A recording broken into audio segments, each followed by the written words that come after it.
Assalamualaikum. I am Dr. Ghulam Fatma and today we will discuss MCQs related to multiple myeloma which are repeated multiple times in part 1 exam. What is multiple myeloma?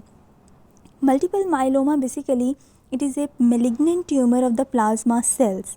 Plasma cells का ये malignant tumour है. Plasma cells कहाँ पे होते हैं? Bone marrow के अंदर plasma cells होते हैं. We have two cell lines, B cells and T cells.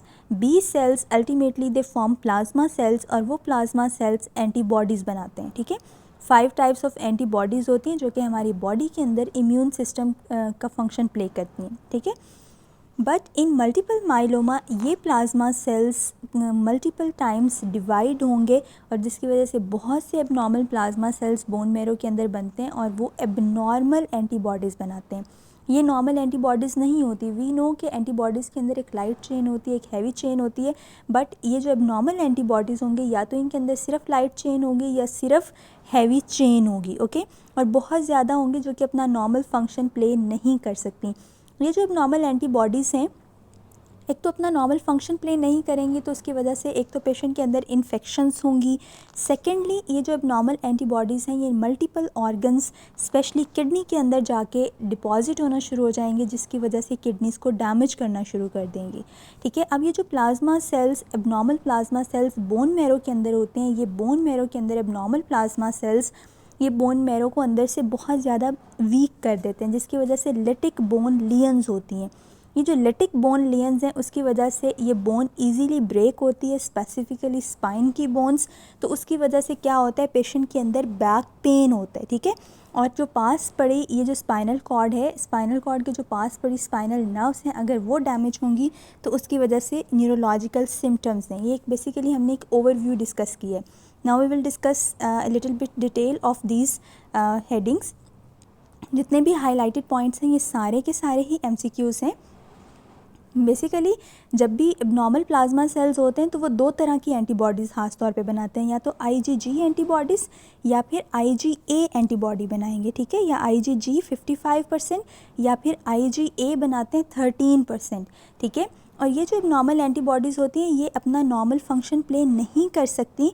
इस चीज़ की वजह से हम इनको प्रोटीन इलेक्ट्रोफोरेसिस एक टेस्ट है which is the test basic test of choice for multiple myeloma. उस टेस्ट पे हमें एक एबनॉर्मल एंटीबॉडीज़ एक दूसरे के ऊपर इस तरह से जाके स्पाइक बनाना शुरू कर देंगी विच फॉर्म M स्पाइक्स और प्रोटीन इलेक्ट्रोफोरेसिस. इससे हम डायग्नोज करते हैं कि इस पेशेंट के अंदर IgG बहुत ज़्यादा है एबनॉर्मल या फिर IgA बहुत ज़्यादा है.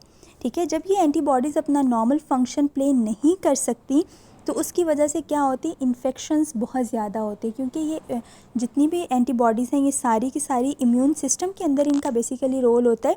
तो जब इम्यून सिस्टम के अंदर अपना ये रोल प्ले नहीं करती तो उसकी वजह से क्या होता है कि ये जितनी भी एंटीबॉडीज़ हैं ना इसकी वजह से patient is more prone to infection. ये सारी antibodies multiple organs specially kidney के अंदर जाके डिपॉजिट होना शुरू हो जाएंगी और जब किडनी के अंदर डिपॉजिट होंगी तो उसको हम कहते हैं अमाइलॉइड. ठीक है, अमाइलॉइड एक बेसिकली एक नॉन इन्फेक्शियस ग्रैन्युलोमा है. ये ग्रैन्युलोमा कॉन्गो रेड स्टेन के साथ स्टेन होता है. ये बहुत इंपॉर्टेंट MCQ है, मल्टीपल टाइम रिपीट हुआ है.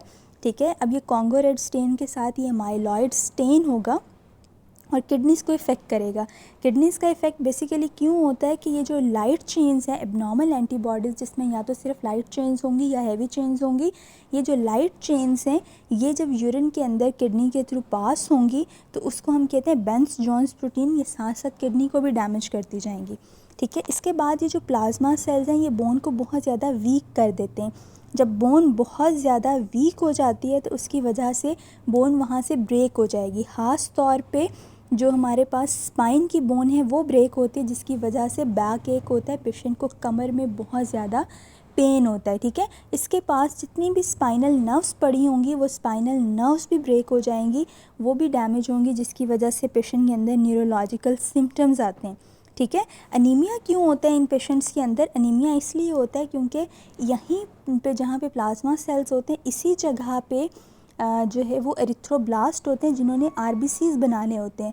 जब RBCs नहीं बनते बिकॉज अब इसी बोन मैरो के अंदर मोर देन 20% प्लाज्मा सेल्स आ गए हैं, तो जब 20% से ज़्यादा प्लाज्मा सेल्स आ जाएंगे तो वो आरबीसीज यानी एरिथ्रोब्लास्ट के प्रिकर्सर्स को कम कर देंगे, जिसकी वजह से पेशेंट के अंदर अनीमिया होता है।